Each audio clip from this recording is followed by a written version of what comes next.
Gangster आणि आदलो आमदार मुख्तार अन्सारी काळजाच्या आताकान काल बंदखणींत मरण आयले। तो 2022 सावन उत्तर प्रदेशाच्या बांदा बंदखणींत आशिल्लो।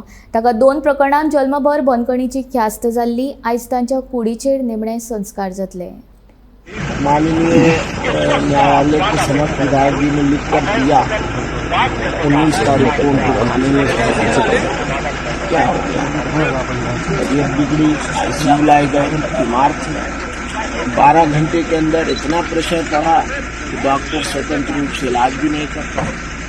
आईसीयू से आप लोगों ने कभी नहीं सुना होगा कि आईसीयू से इंसान वार्ड में जाता है, प्राइवेट वार्ड में जाता है या आईसीयू के बाद जो यूनिट होता है उसमें जाता है। यहाँ आईसीयू के बाद सीधा तन्हाई बैरिक जेल और तन्हाई बैरिक जेल की, और उसका आलम ये है कि आज प्रशासन को और हार्ट अटैक के बाद जो सब बात आप लोग के साथ ये मैंने चेहरा देखा है सिर्फ, और जो हम लोगों को पापा ने खुद बताया है उसके मुताबिक यही है कि उनको स्लो पॉइजन दिया जा रहा है, जिसको वो कई बार से माननीय न्यायालयों में, बल्कि अब तो सारे देश में सब मीडिया के माध्यम से सबको ये बात जान चुका है। पूरा परिवार है और खुद हमारे फादर इस बात कि हमें जहर दिया जा रहा है, लेकिन कहाँ से क्या तो खबरें आई हैं हम लोगों के पास, उससे तो यही लगता है कि नेचुरल डेथ हुई है।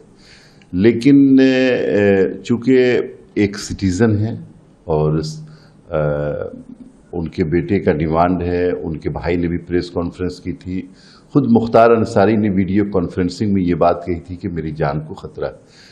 तो जस्टिस का ये तकाजा है कि इस पे ज़रूर इंक्वायरी होनी चाहिए, और जो उनके रिश्तेदार हैं, बेटे हैं, भाई हैं, या इंडिया के 130 करोड़ लोगों को ये सेटिस्फाइड किया जाना चाहिए, संतुष्ट किया जाना चाहिए कि वो मौत नेचुरल डेथ थी और कोई कंस्पिरेसी के थ्रू उसको नहीं मारा गया है।